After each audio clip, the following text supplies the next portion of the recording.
The existence of the pedestal is just a way that imposter syndrome wants to get your attention. It's just another flavor of I'm not good enough. Like, I'm not good enough to coach that person. I'm not good enough to help that person. And it's all bullshit. You're listening to the From Imposter to Empowered podcast. I'm your host, Jill Perrick, a business and mindset coach who specializes in imposter syndrome. If you feel like you're not as smart, capable, or worthy as you actually are, and that someone is going to find you out, then you've come to the right place. I went from being a struggling government worker, working my coaching business on the side, but feeling unworthy and burnt out, to making multiple six figures helping women overcome imposter syndrome so they too can sign clients, make bank, and have the business or career of their dreams. I am nothing special. I have a stuttering disability, ADHD, and I struggle with anxiety and depression. So if I can learn how to feel good enough and overcome my inner imposter, then so can you. Let's dig in. Hello, my loves. How are we? We are back with another May 2023 episode of the From Imposter to Empowered podcast. Last week, my parents were off on their big-ass Europe cruise. They're going to Italy, Spain, Greece, and I think one more place.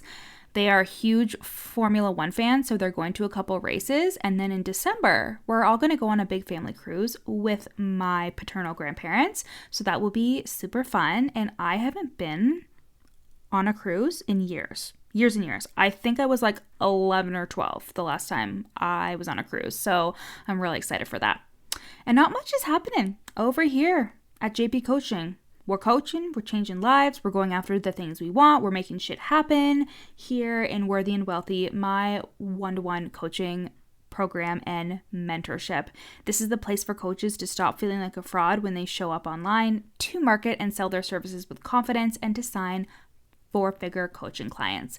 This program is 6 months in length with 3 one-to-one coaching calls a month, a monthly workshop and office hours during the last week of the month with my other one-to-one clients, and one-to-one access to me in Voxer. There's also an entire curriculum to help you market and sell your coaching services and to improve on your abilities as a coach.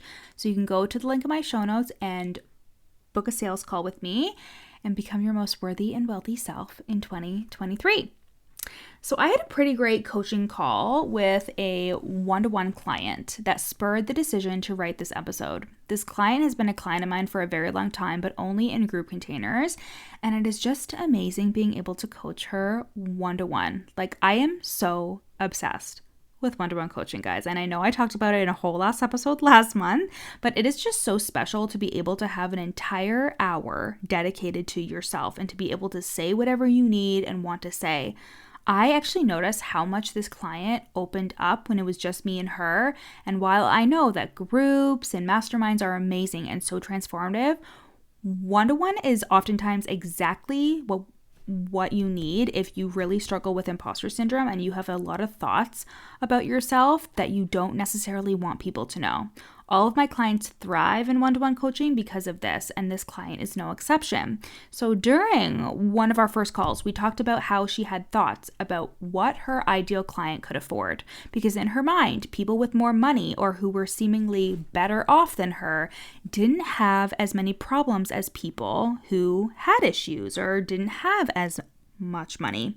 Even though she logically knew it was ridiculous, her imposter syndrome was causing her to put other people on a pedestal, and therefore she saw herself as not as worthy or good enough to coach them.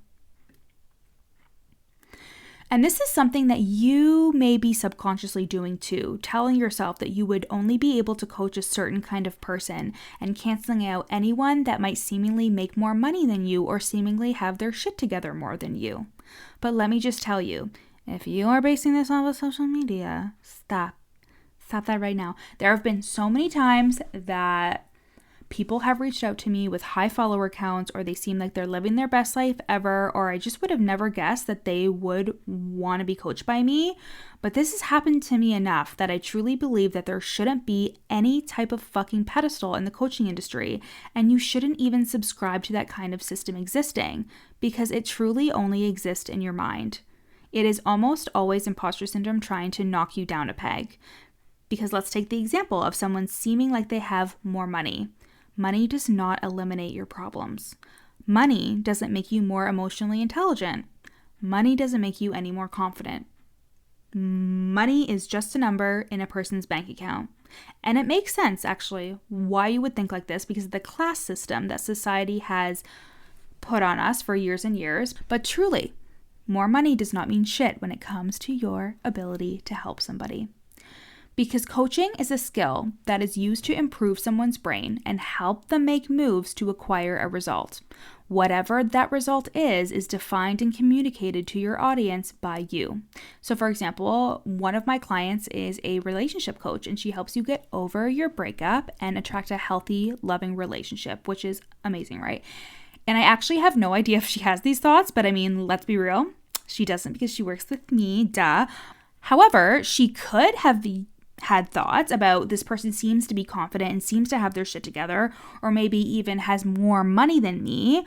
Why would they want to be coached by me? So logically, this doesn't make sense, right? Like, why would their life seeming to be together, or why would them having more money stop them from being coached on their relationship, right?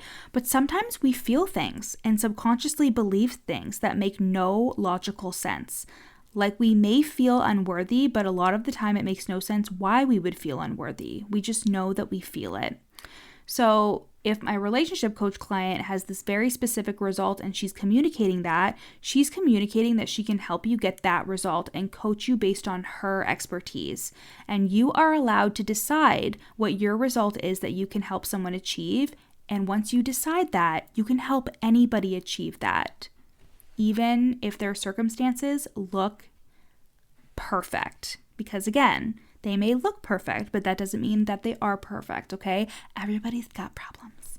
Hey guys, I hope you're loving today's episode. I am just taking a brief pause in today's episode to share with you a client testimonial. These testimonials are either from group coaching clients or clients who are in my one-to-one coaching program. And I can't wait for you to hear how I have changed their lives and their businesses for the better.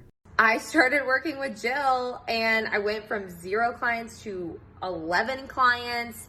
I showed up to launches. I was finally able to regulate myself and show up consistently. I show up so consistently. I have people compliment me on my ability to be consistent, which was mind-blowing before. And I'm making more money than I ever have in my entire business. Jill is one of the best possible investments you can make into your business, and I highly recommend. Highly recommend. Thank you guys so much for listening. Now let's get back to the episode. And it really comes down to your belief in your own skills, your belief about if you can help someone get the result you're promising, and your thoughts about yourself and your situation, if applicable. For example, way back in the day, I coached someone who was a money coach, but had so many thoughts about her own money situation. And this obviously prevented her from getting clients. She had a lot of skills, but the shame and guilt that she felt about her situation with money really stopped her from showing up how she could have been showing up to help somebody. And this is why I believe self-worth is a sales skill, because when you have belief in yourself, in your skills as a coach, and how you can help people, you can literally sell anything you want to sell. It was never about the pedestal at all. It is always about how you see yourself and your capabilities. You just use the pedestal as a scapegoat for the way you feel and think about yourself.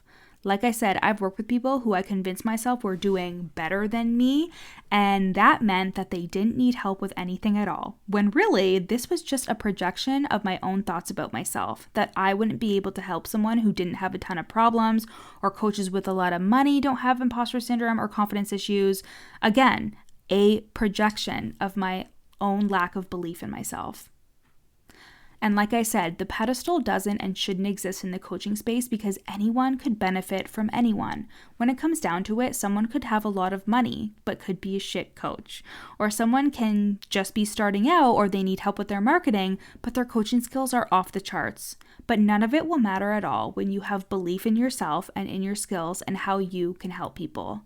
The existence of the pedestal is just a way that imposter syndrome wants to get your attention. It's just another flavor of I'm not good enough. Like, I'm not good enough to coach that person. I'm not good enough to help that person. And it's all bullshit. You became a coach for a reason. You have a deep sense of intuition, you can read people well, you're empathetic, and you have whatever other credentials you have, or education or certifications or skill set or tools you've acquired. Someone's life circumstance is just that, a circumstance. And it's a complete thought error that you're having, that because of someone's circumstance of potentially having more money or being more educated or whatever other story you're telling yourself, that you can't help them. It is a thought error in response to a story that you created about someone's situation. Because again, you don't know what somebody is going through just by their social media or just by even the things that they say. And this is why you need to market as honestly and as confidently as possible, because you have no idea who is watching. You have no idea who is listening. You have no idea who is resonating with the words you're saying and needs the work that you do. If you tell yourself no one needs your services, you'll be right, because it'll be a self-fulfilling prophecy. You won't market like someone needs what you're selling because you don't believe that they want it, and then you'll believe they don't want it because they're not buying it. But despite what you think you know about someone's life, about their relationships, about their money, about their goals, you don't know shit. You don't know shit about what's happening behind the screen. So show up authentically and confidently. Sell your services from a place of, I can be the coach for anyone who wants this result. Get your assumptions out of everybody's lives and stay out of everybody's wallets. And instead of believing that there's a pedestal that you haven't reached, spend some time working on believing in yourself and the skills you have as a coach. I have an affirmation in my daily affirmations that is, I can help anyone.